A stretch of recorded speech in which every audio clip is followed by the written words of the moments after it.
honorable ministers, excellencies, senior officials of regional organizations, development partners, and academic institutions, senior government officials, invited guests, ladies and gentlemen. Nimbulwinaka. It gives me great pleasure this morning to welcome you all to the second meeting of the MSG Environment and Climate Change Ministers meeting here in Nadi, in the Republic of Fiji. I hope that you have all been enjoying your time here in Fiji since your arrival this week.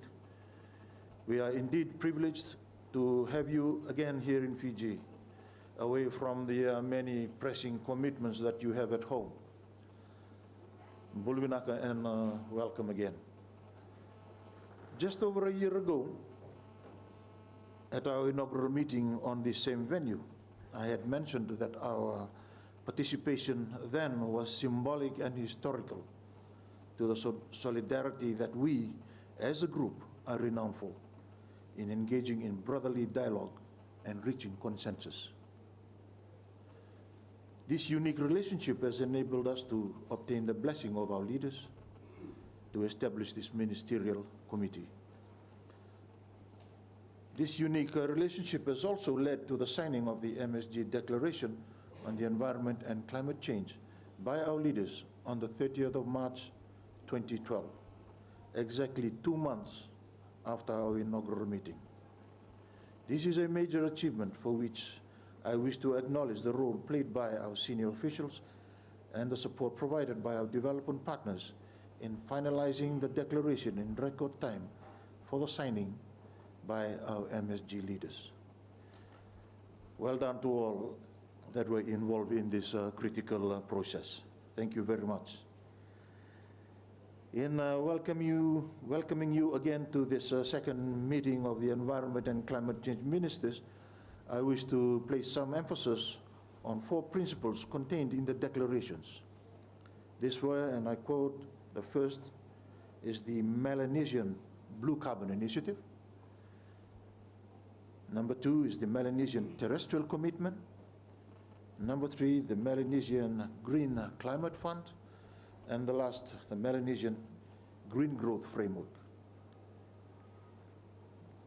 If you like, we could refer to these commitments as the 4 pillars upon which we will pursue and address our common environment and climate change challenges that are facing our people today. Our desire to address these challenges together at the regional and international stage is no simple task. Therefore, amongst other issues, the proposals to be put forward by our senior officials on the framework for these 4 commitments requires serious considerations to determine the future direction of environment and climate change issues in our region. The Melanesian Green Climate Fund is a key commitment that will set the foundations for most of the initiatives contained in this declaration. This will require the full support of member countries. Moreover, the declaration calls for the fund to be resourced by climate change mitigation and adaptation funding and other innovative mechanisms. This indeed needs to include investment from mining and extraction industries and the private sector. Moreover, this may prove to be a challenge. And I say this because our people have been on the receiving end of some multinational resource companies that ignore the laws and continue to exploit our people and our resources, contributing to major environmental degradation. The onus is on us as leaders in not only instigating tough measures against such companies, but to develop innovative ways we can find to finance our climate change adaptation and mitigation programs. On the Melanesian Blue Carbon Initiative, this is an important element of the declaration which focuses on the low-lying areas of our coastal communities which are in dire need of protection and conservation. The lack of environmental data and information on the blue carbon in Melanesia is a cause for concern because without data, we will not be able to develop clear policies and guidelines to better manage or monitor stored carbon along our coastal lines. Under Melanesian terrestrial commitments, this refers to the conservation and management of forest, water catchment, river systems, and other critical ecosystems that can be integrated in this framework to ensure sustainable land use practices in agriculture and development. These are almost daily concerns in many of our countries because the majority of our people live off the land. With increasing exploitation of our resources, escalating population growth, high incidence of natural disasters and the severity, invasive species, pollution, and so forth, we really need to take more responsibility in engaging with our people, the landowners, and the resource extractors to be able to better manage and conserve our rainforest, rivers, and ecosystems. Finally, on the framework for green growth, with the increasing threat to the sustainability of development, this framework was developed to enhance the protection of our biodiversity and the integration of the pillars of sustainable development at the center of development.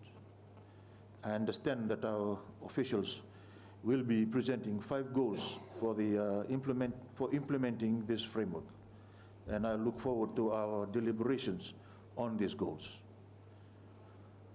Honorable Ministers, ladies and gentlemen, there are many other important issues that will be brought to our attention.